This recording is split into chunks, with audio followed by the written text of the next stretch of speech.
တင်ဟာမြင်းစည်းကျွမ်းကျင်ဖို့အတွက်စူးစမ်းလေ့ကျင့်တဲ့လူတစ်ယောက်ဆိုလို့ရှိရင်ဒီနီးလန်းနဲ့ဒီပစ္စည်းလေးကို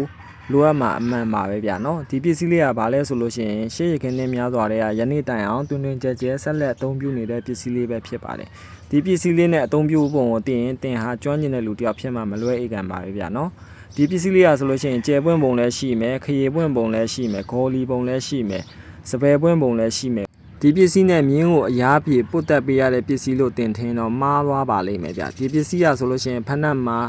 ဝစ်စင်တက်ဆင်ပြီးအသုံးပြုရတဲ့ပစ္စည်းလေးလည်းဖြစ်ပါတယ်ဗျ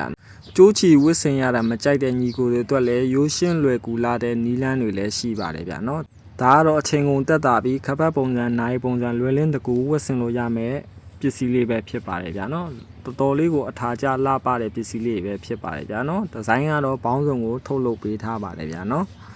ကျွန်တော်တို့ဒါလေးကိုဒါတက်ပြီးဝစ်စင်ပြီးမြင်းစည်းမယ်ဆိုလို့ရှိရင်တော့ကျွန်တော်တို့ရဲ့မြင်းစည်းစွမ်းဆောင်ရည်ကိုစားထက်မကတိုးတက်လာမှာအမှန်ပါပဲဗျာနော်အသုံးပြုပုံနီလန်းလေးကတော့ရိုးရှင်းလွယ်ကူလှပါတယ်ဗျာနော်ဖနှောင်းလေးတစ်ချက်ကြွရုံနဲ့မြင်းကအရှိကိုအလိုလိုရွေ့လျားသွားမှာပဲဖြစ်ပါတယ်ဗျာနော်တကယ်လို့ဖင်လေးရမ်းကျင်တယ်ဆိုလို့ရှိရင်လည်းဘေးလေးကိုတစ်ချက်ဖနှောင်းလေးနဲ့ကပ်ပေးရုံနဲ့မြင်းကအလိုလိုရွေ့လျားသွားမှာပဲဖြစ်ပါတယ်ဗျာနော်ဒီနီလန်းတိုင်းတာလေးကျင်သွားမယ်ဆိုလို့ရှိရင်တော့ကျွန်တော်တို့မြင်းစည်းကျွမ်းကျင်တဲ့လူတယောက်ဖြစ်လာမှာမလွဲဧကန်ပါပဲဗျာနော်မြင်းဆက်ကြိုးကိုလည်းကင်စရာမလိုပဲစီးနှင်းနိုင်မှာပဲဖြစ်ပါတယ်ဗျာနော်ကဲမြင်းစည်းကျွမ်းကျင်တဲ့နီလန်းလေးလည်းတည်သွားလို့တင်းရဲ့မျက်စိအာဟာရဟာလည်းဒီနေ့တစ်နေ့တာအတွက်